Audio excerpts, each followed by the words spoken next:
This is Sportscentre.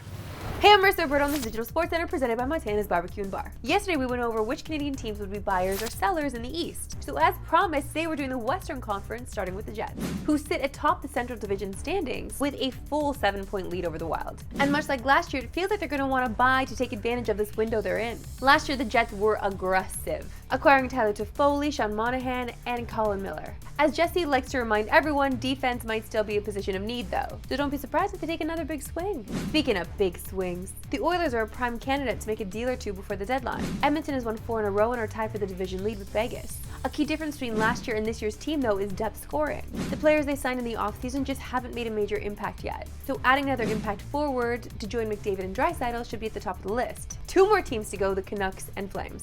And we can talk about both at the same time because they are both in that wildcard battle. If the postseason started today, the Flames would be in and the Canucks would be out. But in terms of buying or selling, we think Calgary should be the ones who sell. Nobody expected Calgary to be this good this season. But with so many good young players, the decision they have to make is, are the veterans on this team part of the future? And the biggest name that fits that description is Rasmus Andersson. The Swedish defenseman will be a hot commodity come trade time. And if the right package is on the table, it could help Calgary's rebuild. As for the Canucks, they kind of have to be buyers in terms of the makeup of this team. Even though they've struggled so far this season, you can't sell or stand pat with so many talented players. What you can do though, and what we all want to see happen, is make a major trade.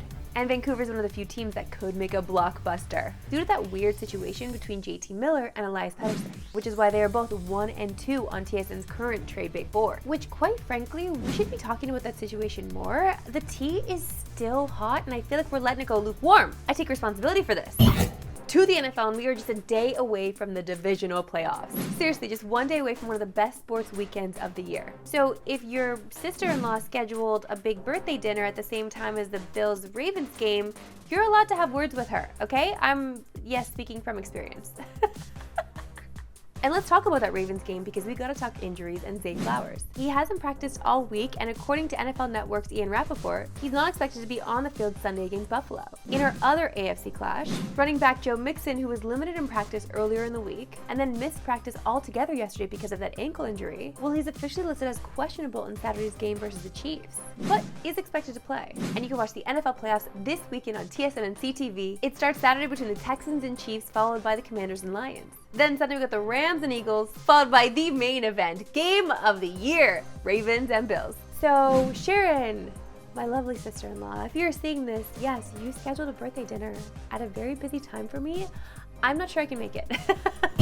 Let's stick with football and talk more Bills-Ravens, because I'm going to give you all the betting tidbits you need with FanDuel Fast Facts. So let's put 40 seconds on the board and see how many of these I can get through. Here we go. 3, 2. The Ravens defeated the Bills 35-10 in Week 4. The Ravens ran for 271 yards as a team, with Derrick Henry going off for 199 yards. His rush yard line Sunday is 96.5. The Bills have won a playoff game in 5 straight seasons and have yet to appear in a Super Bowl in that span. If they don't reach the Super Bowl this year, it would be the longest streak in NFL history. The Bills are plus 240 to win the conference on FanDuel. The Bills are one of 2 teams undefeated at home this season, as they are 9-0 including playoffs. They are minus 104 to beat Baltimore Sunday. This will be the first playoff matchup in NFL history between QBs who had 40 plus touchdowns and fewer than 10 giveaways in the regular season. Allen and Jackson's passing TD line is set at 1.5 for Sunday's game. The Bills and Ravens were okay. I actually almost got through all that. I had one left. I'm gonna just say it for you right now because these are great.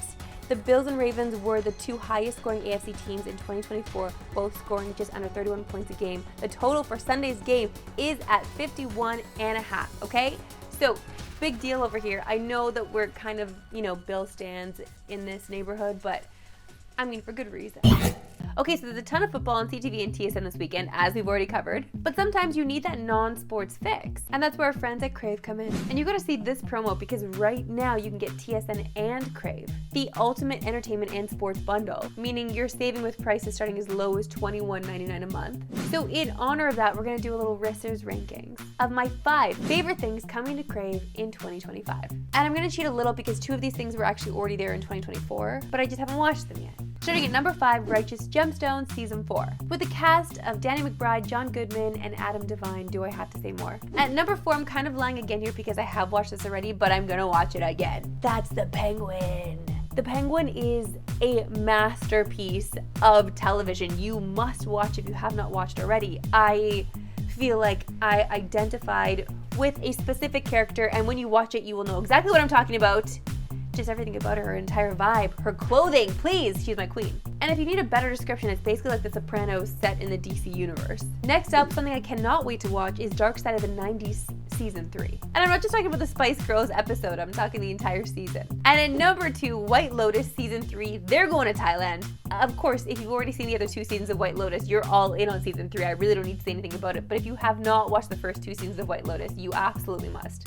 And at number 1, and I'm pretty sure this is number 1 on everyone's list, or at least those of us who love video games, it's The Last of Us Season 2.